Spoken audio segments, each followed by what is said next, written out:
진주를 만드는 것은 다른 조개들과 함께한 진주 만들기 세미나가 아니라 그 조개의 껍데기를 파고 들어간 작디 작은 모래 알갱이다. 미국 소설가 스티븐 킹의 말입니다. 몇 년 사이에 공부 방법 설명회가 꽤 많이 생겼습니다.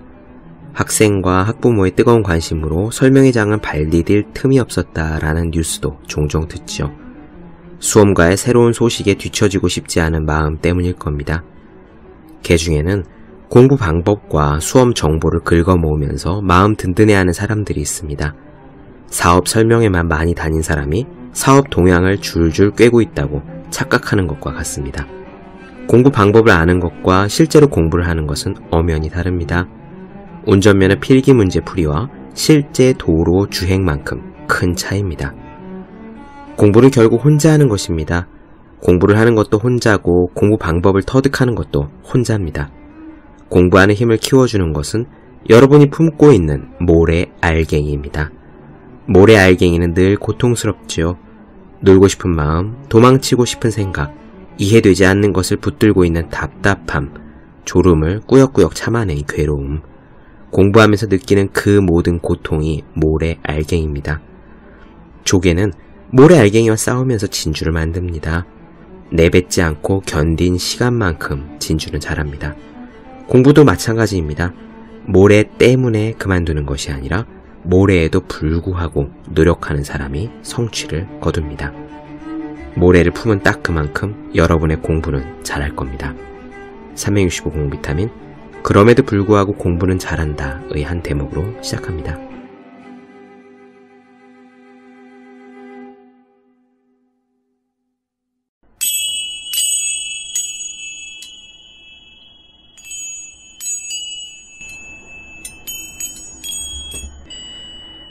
네, 안녕하세요. 본격 공부자극 팟캐스트 서울대는 어떻게 공부하는가 한재우입니다.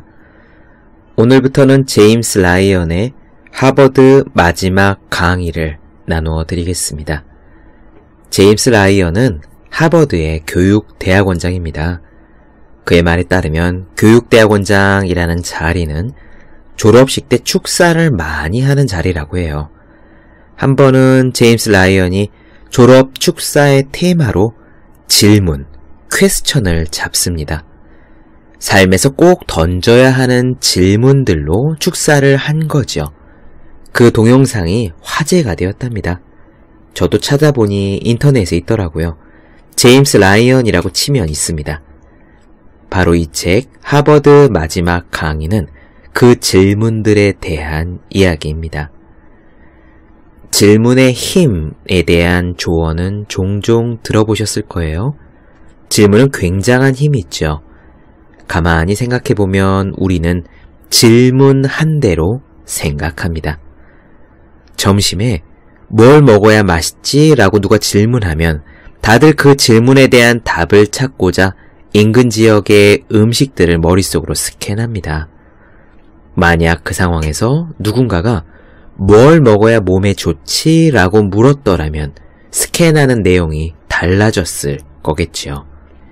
인생 전체를 보아도 그렇습니다. 만약 우리가 굵게 던지는 질문이 있다면, 자주 던지는 질문이 있다면 그 질문이 우리 인생을 좌우하는 키가 됩니다. 늘 머릿속으로 어떻게 하면 돈을 많이 벌 수 있을까 하고 질문하면 삶은 실제로 그 방향으로 갈 가능성이 높아지고요. 늘 머릿속으로 어떻게 하면 더 많이 남들에게 베풀까 하고 질문하면 삶은 실제로 그 방향으로 갈 가능성이 높아집니다. 따뜻한 사람이 되고 싶다고 질문하면 그런 사람이 되어가고요. 자유로운 사람이 되고 싶다고 질문하면 바로 그런 사람이 되어갑니다. 요컨대 질문의 수준이 그 사람의 삶의 수준이 되는 것입니다. 이런 의미에서 인생에서 가장 중요한 질문이라고 하버드 교육대학원장이 하버드 졸업생들에게 들려주는 몇 가지 질문에 귀를 기울여보는 것은 의미가 있을 것 같아요. 여기서 던지는 질문들을 자주 던지는 습관이 우리에게 있다면 우리 자신의 삶을 훨씬 의미 있는 것으로 만들 수도 있지 않겠습니까? 만약 여기 질문들을 던져본 적이 없다면요. 이 질문들이 평소에 잘 하지 않는 질문이라면 의식적으로 던져보셨으면 좋겠습니다. 오늘 나누어 드릴 첫 번째 질문은 잠깐만요. 뭐라고요? 입니다. 영어 원문으로 해야 더 감칠맛이 있을 것 같은데 잠깐만요. 뭐라고요? 의 원문은 wait, what? 입니다. 수시로 그런 말을 던지는 거죠. 잠깐만, 뭐라고? 이 질문은 질문들 중에서 첫 번째 자리를 차지합니다. 가장 기본적인 질문이에요. 왜냐하면 명확함을 묻는 질문이기 때문이죠.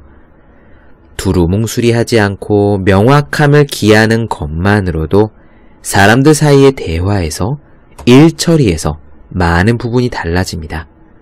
특히 공부할 때, 책을 읽을 때 이 질문은 굉장히 중요합니다. 책을 읽다 보면 대강 쓱쓱 넘어가기가 쉽잖아요. 어려운 부분은 너무 어려워서 그렇고 평이하고 당연한 문장은 너무 평이하고 당연해서 그러기 쉽습니다. 그럴 때는 수시로 멈춰서서 스스로에게 물어야 해요. 잠깐, 뭐라고 했지? 예를 들어 고전이나 경전을 읽는데 막 술술 넘어가고 머릿속에 들어오는 건 없다면 그건 지금 고전이나 경전을 잘못 읽고 있는 겁니다. 이렇게 해야 되는 거죠. 잠깐, 뭐라고 했지? 제임스 라이언은 이 질문의 효용에 대해 두 가지 에피소드를 덧붙입니다. 잠깐만, 뭐라고요? 라는 질문이 자칫하면 놓치고 지나갈 뻔했던 아름다운 스토리를 드러낼 수도 있고 또 단지 그 질문을 반복하여 던짐으로써 오류와 잘못이 스스로 그 모순을 밖으로 끄집어낼 수도 있다고 말이죠. 오늘의 이야기 들으시면서 잠깐만요, 뭐라고요? 라는 질문이 가진 힘을 생각해 보셨으면 좋겠습니다. 그리고 오늘 하루쯤 의식적으로 스스로에게 던지셨으면 해요. 잠깐만, 뭐라고? 그럼 오늘 이야기 시작하겠습니다.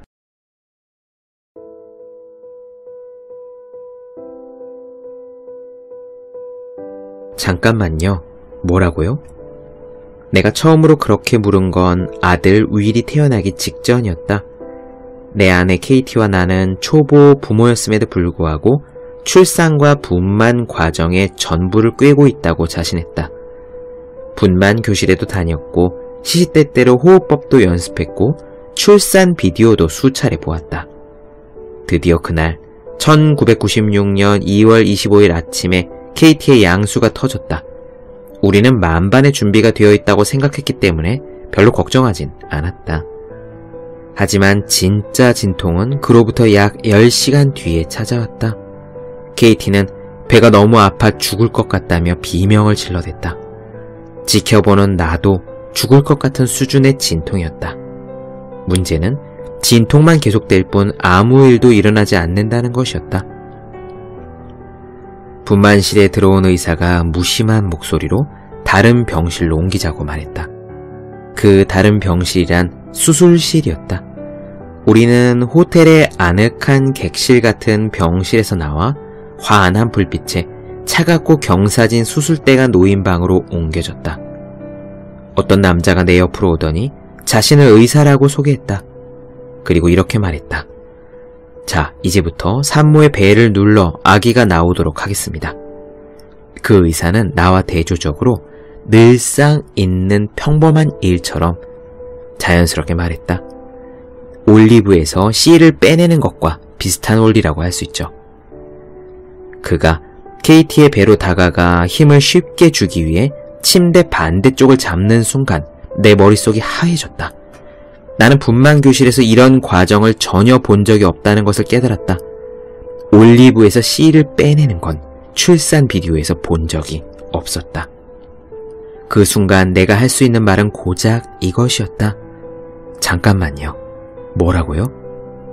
하지만 의사는 내 말에는 전혀 신경 쓰지 않고 케이티의 배를 눌렀다.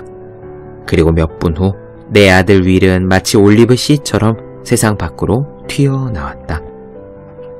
나는 잠깐만요. 뭐라고요? 라는 질문이 굉장히 훌륭한 질문이라고 생각한다. 매우 단순해 보이는 말이지만 사실 제대로 이해하고 사용한다면 문제의 근본을 짚어줄 수 있는 질문이기 때문이다. 이런 질문이야말로 우리가 무슨 일을 하기 전에 가장 먼저 던져야 하는 물음이다. 무슨 일이든 먼저 문제의식을 가져야 이해든 해결이든 깨달음이든 내가 원하는 방향으로 나아갈 수 있다. 잠깐만요. 뭐라고요? 이 질문은 우리 인생에서 필수적인 질문들 중에서도 맨 처음에 위치한다. 이 질문은 명확성을 요구하기 때문이다. 명확성이야말로 공부든 개념이든 신념이든 사업을 제안할 때든 그 어떤 때건 간에 무언가를 제대로 이해하기 위한 첫걸음이다. 몇 년 전 KT와 나는 하이킹과 카약을 하기 위해 친구들과 부부 동반으로 노르웨이에 간 적이 있다. 그곳에서 관광객들을 오지로 데려다주는 조종사로 일하고 있는 오랜 친구를 만났다. 우리가 다음날 어떤 피오르드에 하이킹을 갈 계획이라고 하자 그 친구가 말했다. 마침 너희와 똑같은 피오르드를 보고 싶어하는 19살짜리 일본 청년이 있는데 함께 가도 될까? 우리는 흔쾌히 동의했다. 다음날 우리는 일본 청년을 데려갔다. 그 일본 청년의 영어 실력은 별로였고 우리에겐 일본어 실력이란 아예 없었으니 함께 가는 내내 어색한 침묵만이 흘렀다. 그러다가 목적지에 도착했다. 차가 멈추기 무섭게 일본 청년은 차에서 뛰어내리더니 백팩에서 음악 앨범 한 장을 꺼냈다. 그리고는 이곳저곳 바쁘게 뛰어다니다가 문득 한 곳에 멈춰 앨범을 들어 올리고는 멀리 산을 품고 있는 피오르드를 올려다보았다. 그러다 또 다른 장소로 이동해서 멈추고 앨범을 들어 올리고 바라보기를 반복했다. 우리는 그 청년의 이상한 행동을 지켜보았다. 왜 저러는 거지? 혹시 머리가 이상한 거 아닐까? 무슨 일인지 알 수가 없으니 우리는 청년이 어딘가 잘못된 것이 아닌가 슬슬 걱정도 됐다. 한참이 지나 청년에게 가까이 다가갔을 때 우리는 그가 들고 있는 음반 재킷에 피오르드 사진이 인쇄되어 있다는 것을 알았다. 멀리 커다란 산맥이 보이는 사진 한 장이었다. 이거 그리그 교향곡 앨범이잖아. 자세히 보니 노르웨이의 작곡가 에드바르 그리그의 교향곡 앨범이었다.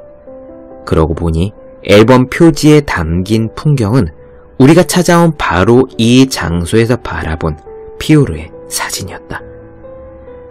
우리의 새 친구는 이 사진이 찍힌 정확한 장소를 찾고 있었던 것이다. 일본 청년은 떠듬거리는 영어로 앨범 속에 보이는 이 장소에 오는 것이 평생의 꿈이었다고 했다. 이곳까지 오기 위해 지금까지 열심히 저축했다고도 했다. 그때 KT가 물었다. 잠깐만요. 뭐라고요? 그 질문에 청년이 자신의 이야기를 털어놓기 시작했다. 그리고 우리는 완벽하진 않지만 그를 조금 더 알게 되었다. 그는 도쿄의 작은 아파트에 살고 있었으며 아주 힘든 성장기를 보냈다. 어린 시절부터 막막한 현실을 탈출할 수 있는 유일한 방법은 그리그의 협주곡을 듣는 것이었고 언젠가 이 앨범 표지에 담긴 사진 속의 장소를 직접 가보겠다는 꿈을 키워왔다. 그에게는 이곳이 세상에서 가장 아름다운 장소였던 것이다. 언어 소통의 문제로 우리가 그의 사연을 모두 이해하기까지는 약간의 시간이 걸렸다. 하지만 잠깐만요. 뭐라고요? 라는 KT의 질문은 청년이 자신의 깊은 사연을 얘기하도록 유도했고 우리가 그의 이야기를 듣고 싶어 한다는 사실을 알렸다. 그리고 우리는 누구도 이상하지 못했던 근사한 이야기를 들을 수 있었다.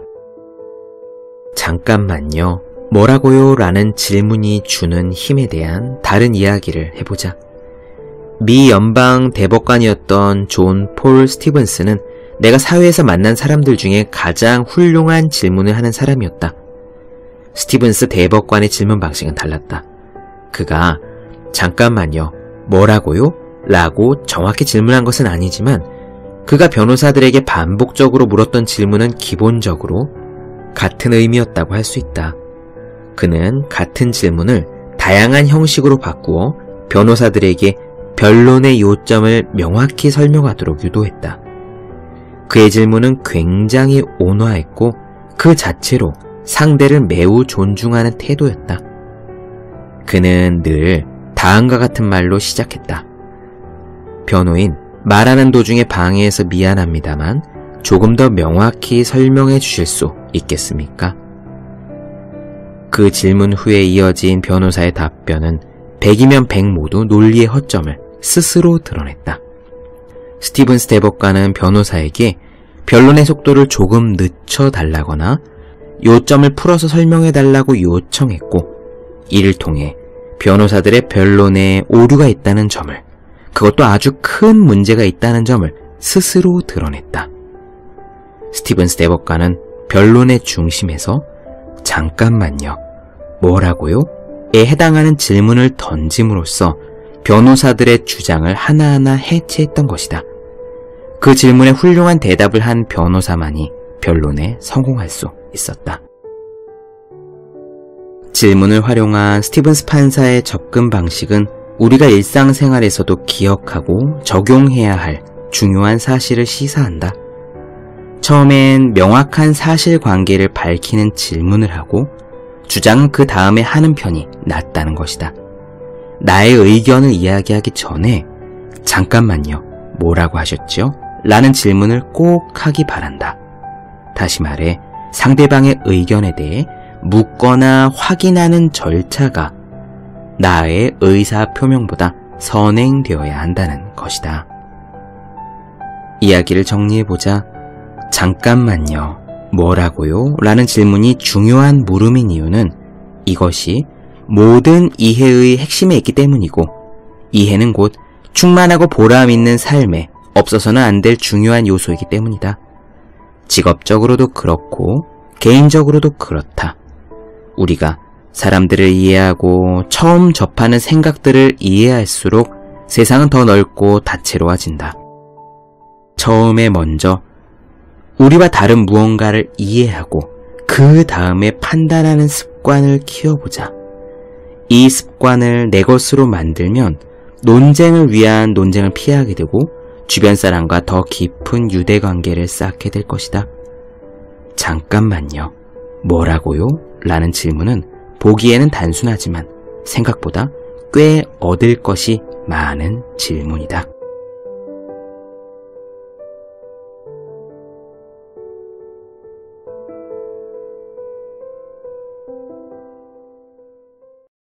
네, 본격 공부작업 팟캐스트 서울대는 어떻게 공부하는가? 제임스 라이언의 하버드 마지막 강의 첫 번째 시간, 잠깐만요, 뭐라고요? 에 대해서 나눠드렸습니다. 더 많은 이야기가 궁금하신 분들, 질문사항 있으신 분들은 제 네이버 블로그 허생의 즐거운 편지, 다음 카카오 브런치 한재우의 브런치, 인스타그램에서 해시태그 서울대는 어떻게 공부하는가, 유튜브에서 서울대는 어떻게 공부하는가 검색해 주시면 좋겠습니다. 또 매일매일 공부하시는 분들, 여러분 주변에 매일매일 공부하시는 그분들을 위해서요, 하루 한 페이지씩 읽고 공부할 의지를 북돋는 책, 보기만 해도 공부하고 싶어지는 365 공비타민 선물해 주시면 좋겠습니다. 오늘 여기까지 할게요. 전 다음 시간에 뵙겠습니다. 여러분 모두 열심히 공부하십시오. 저도 열심히 하겠습니다.